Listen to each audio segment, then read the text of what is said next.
Welcome back to another Daishinfinity video. In this video we are going to talk about the quotient of logarithms, and I'm going to prove this by using a specific property of logarithms and exponents. So it states that the logarithm in base c of x divided by y is equal to the logarithm in base c of x minus the logarithm in base c of y.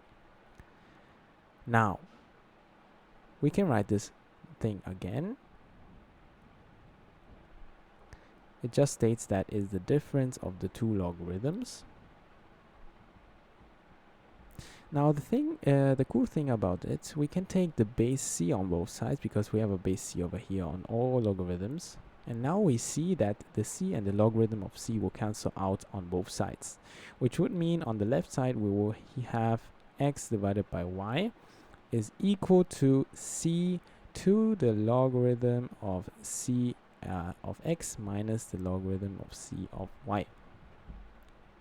Now there's one exponential rule stating that any number a raised to the n minus m power is equal to a to the n divided by a to the m, which we can also write as a to the n divided by a to the m.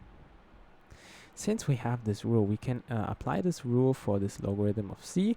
So we can say we have that xy on the left side is equal to c to the logarithm of c of x divided by c of logarithm of c of y.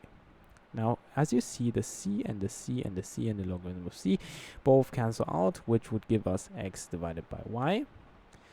So indeed, we can say that x divided by y is equal to x divided by y for all values, for all x and y equaling real numbers except 0 for y.